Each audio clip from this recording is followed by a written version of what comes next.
Alright YouTube, we are back for a bit of a vlog. I've done my normal jazz this morning, 5 till 7:30, I guess you can call it, that routine. Steps, cardio, vacuums, stretching now, so I know maybe 6 years too late, but a little bit more active stretching just purely for my shoulders because they get bunged up and it has affected my posing for sure. So now I'm actually being able to rotate into like my back double biceps, which in a sense just makes my back look completely fucking different, and I'm able to show my bicep if I can rotate it back. So these are my check-in pictures from today. To Boss Man, we are 10 weeks, fucking 10 weeks guys, holy shit. 10 weeks and 4 days out. So I'm very impressed by the images, to be completely honest. Super impressed by body composition. I haven't really changed much in scale weight. I think maybe like 200 or 400 grams down this week, so really nothing major, which I'm not used to. But on the grand scheme of things, we probably have like 7 kilos to pull off, maybe. So nothing too crazy. Yeah, it feels just really like, sometimes I feel like there's nothing to say because things are good, which is sometimes the scary thing. When things are good in my life, I'm always like waiting for the next bad thing to happen. Maybe that's a business thing, maybe that's just ease is the easiest way for shit to hit you in the face. Like, do you know what I mean? Like, if things are easy right now, that's a problem. So I'm not saying go actively out there to make things hard for yourself, but go out there to actively be better every single day. Want more, achieve more, and push. Don't get stagnated, because that is where shit will bite you in the fucking teeth, in a sense. So let me bring it back to here. So I'm just doing a client setup. I've got an old client coming back, so I'm just setting her up. I've got to do a little bit of content. I've got to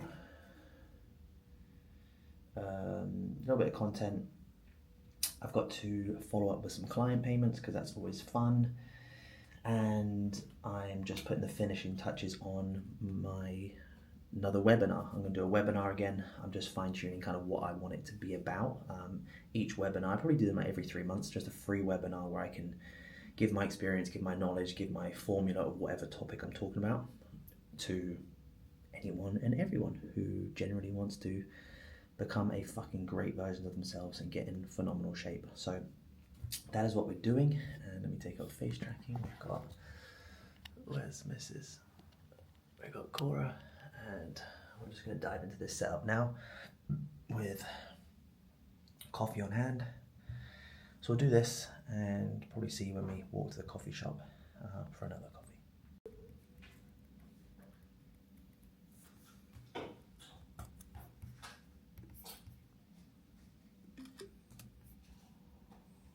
Tell you what, it's getting spicy hot up in here in the desert.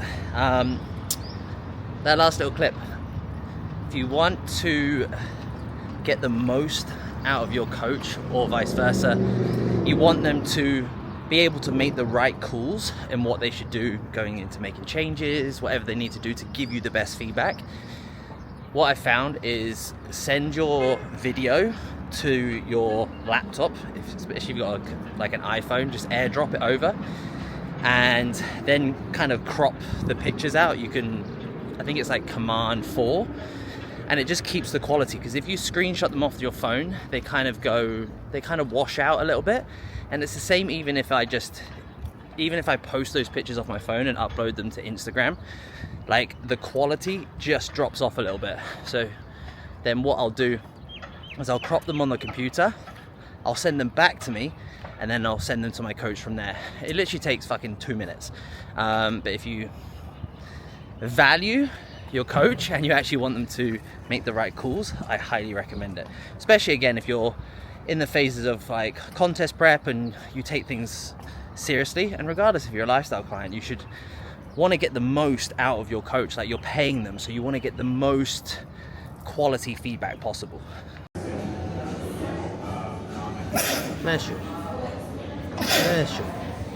What is going on, bro? Happy check-in day. I hope we are good, man. So what I want us to do going forward is Number one is just understanding the process of what we need to do to get you to that goal. And that's all going to start from the coaching aspect, right? So I want to make sure every Sunday you send me through your images like so. So obviously the images come through, because in order to take you from A to B to B to C, I need to see you on a regular basis. I need to know where we're at, what we're adhering to, what we're not adhering to.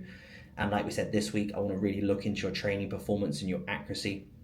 Like you say, like, bro, from this shot, you lift, right? The biggest thing is, like, I've seen bodies now for like 12 years, bro. Like, I know what muscle mass you have underneath. I just need to make sure that you're coachable in order to strip that body fat off. And I need to make sure that we build that relationship together to make sure that I can pull that body fat off you, that we can work as a team to do that. Hi guys, morning work block is complete. We are diving into that pre-workout meal. Food hasn't really changed that much, so I will do a full day of eating. This is the first meal. I just have coffee, almond milk, or actually oat milk. I do oat milk coffee in the morning. That's all I do, and then this is my first meal of the day.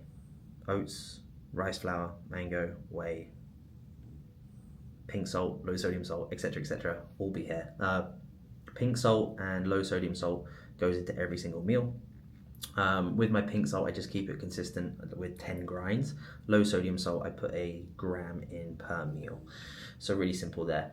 When you also, just thinking back off, when you see my check-in pictures, those are always done with 1.5 liters of water. So it's really good to make sure that that data is being referred to my coach. So when I send my images to Cam knows every time I take a check-in picture, I have 1.5 liters of water.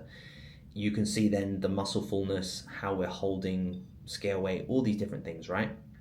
So being able to see what my body looks like with the hydration factor is huge, because when it goes into peaking, a lot of the time, bit of an old school myth, people used to cut water. We still do cut water, but it's not the same, because in order to make a muscle fucking full, we need carbohydrates and water. So we need to make sure we're pushing in carbohydrates along with water. So seeing how the body looks on a certain water intake is vital. And if we can see that consistently every week, and probably going forward, we'll probably be doing multiple check-ins per week, it's a very good indicator on, like, so we don't have to guess going on stage. That's the biggest thing, is you shouldn't be guessing how the body's going to look on stage. You know exactly, if I give you 1.5 liters, you know how it's going to look. And that's what you want. You want to have all this data in your bag in order to peak very well for the stage. And I think that's where a lot of people go wrong. Like, they try and find a coach that's like this magic formula. And the reality is, a coach needs to get to know you. They need to get to know, like, again, small details like this. Like, can we push this person with more fluids, salt, sleep, lifestyle, all these different things, training. Like, it takes time. Like, this is going to be the 5th, 6th rows of shows that I've done with Cam. So, like, my body, we fucking know it. We know exactly what anabolics work well for me. We know what doesn't. We know what cardio does. All these different factors. You're not going to learn that.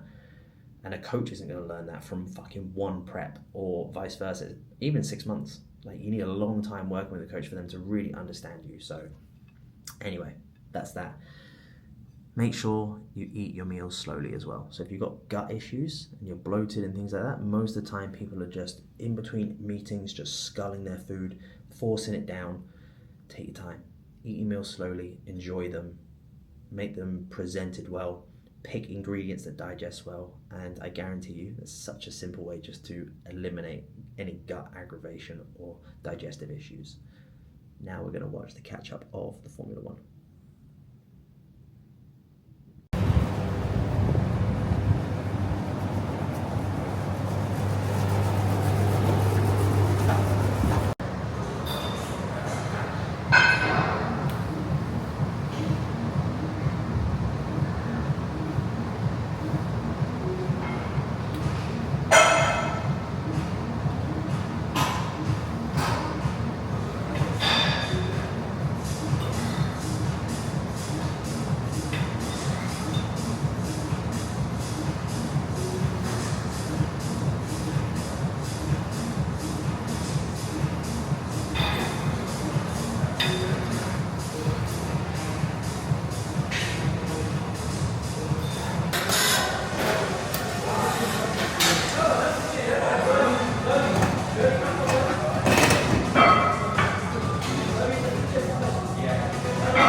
that is arms and push wrapped up. Very good session. Like honestly, just when you're in that prep mode, but I'm very good at, regardless of what's going on, regardless of on the prep, off season, I've always been very good at training, and that's probably coming back from my kayaking days. I'm very good at just switch on or switch off with training. I very rarely walk away from a training session where I haven't progressed in some form, so I think that's just something that I've just done very well with from kayaking, like I said, from sports before. So we are now in the posing room. I'm gonna get in probably 4 rounds post-workout, just mandatories. The lighting in here isn't that good, but it doesn't really matter because, to be honest, it's just about getting used to the poses and like just fine-tuning and just feeling it more than anything. Like it literally doesn't, like just take the lighting away from it, just get transitioning very well, get into the poses fast, get out of the poses fast, into the next pose. And yeah, just drill kind of the conditioning side of things. And this is definitely an area that I've actually never really neglected, to be honest. I definitely did in my first 2 shows, didn't do any posing, looked like a fucking idiot on stage. And then my 2022 prep, I hired John, a posing coach, and I was posing 20 weeks out, post-workout, every fucking session. And then since then, that posing mentality has stayed with me. So now, post-workout, 5 times a week, pose and things like that, and that'll get more the closer we get to the show as well, because the condition starts to change and you get to see what might look good now might not look good in 2 weeks' time, 4 weeks' time. Certain lines will show, and every year your physique changes, it evolves. So what works for me in 2024 might not work for me now. Like I have to move around, tweak the posing. So yeah, let's smash out a couple of rounds.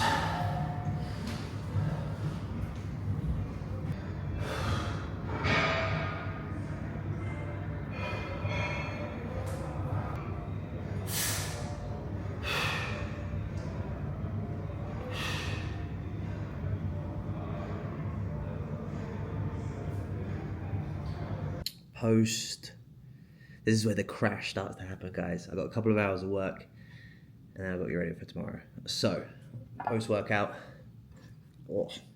bash my teeth. Chicken, rice, green beans, and some olive oil. Nothing crazy. I will have that one, and then I'll have a smaller version for meal 3, and then my 4th meal will be oats and a creamy. That's literally it. I need to kind of get like the biggest thing in prep, or to be honest in life, and me and Steph had this conversation, the people that do very well are just organized. So for example, I need to prep a meal, pre-workout meal for tomorrow. My fluids, health supplements are all done for tomorrow because I have a PT client at 7 a.m. So I need to wake up, do steps, the cardio, abs, all that sort of shit. So I need to wake up at 4 to do that, shower and go in the morning, right? So you just need to be fucking organized. It's not hard. You just need to be fucking organized. So we're going to get that done, get those bits sorted for tomorrow morning, and finish up work for the rest of the day over the next couple of hours now. So yes, let's just spin you around and see what Steph's doing this afternoon, because, you know, what are you doing this afternoon? I don't know, but I'm trying to write a comment that makes 0 fucking sense.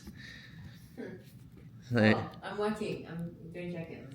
Steph did her first reel in forever, because her social media game is fucking phenomenal. It's actually getting better now.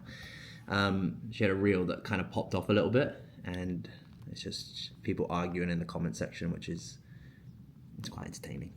It's quite entertaining, people just arguing over online shit. So I think she just goes in there and stirs it a little bit and puts the facts across. Good morning. I fucking butchered the rest of yesterday.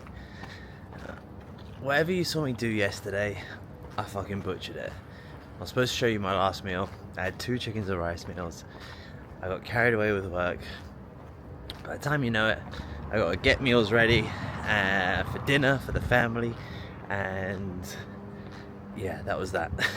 So apologies guys, apologies. It is currently 4 a.m.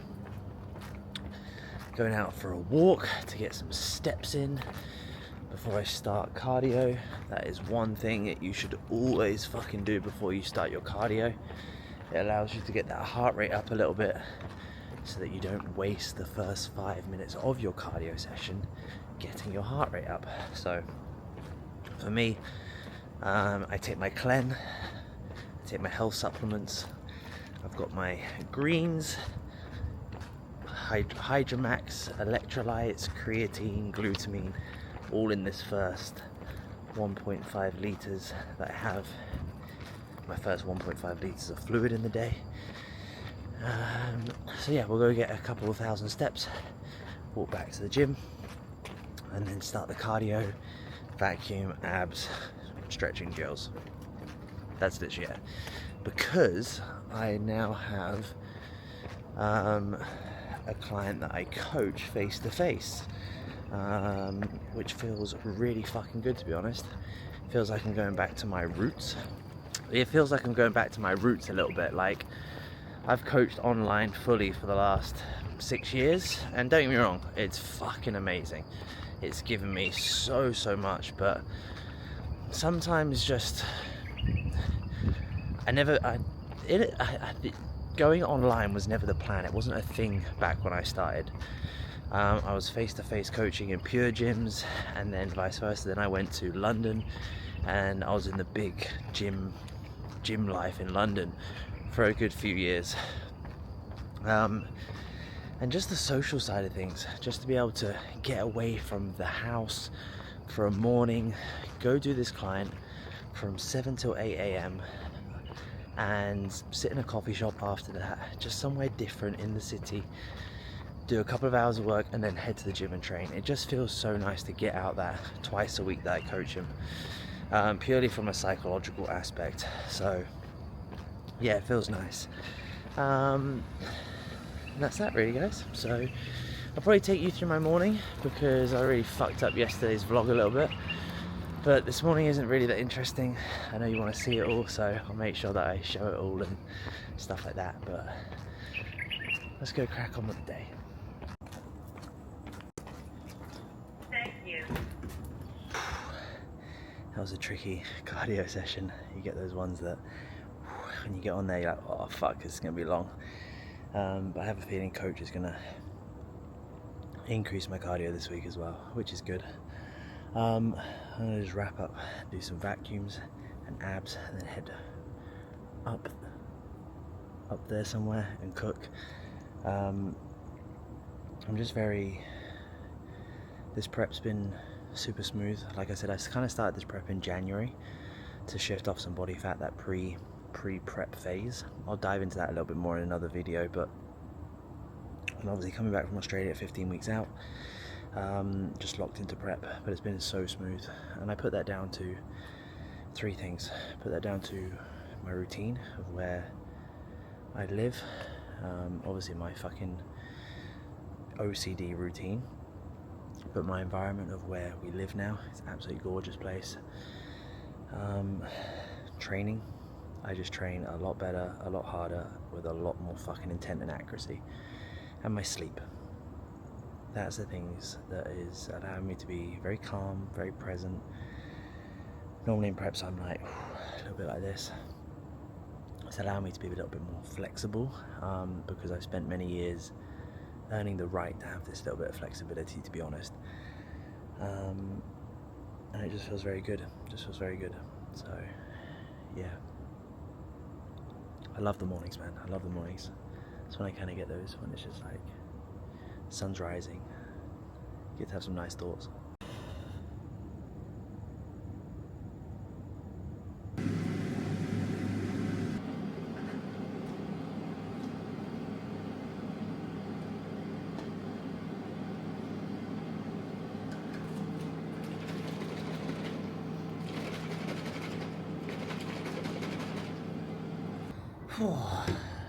And that is part 1 of the morning complete. I've actually got really good at just sitting out here just for literally, I've only got 2 minutes.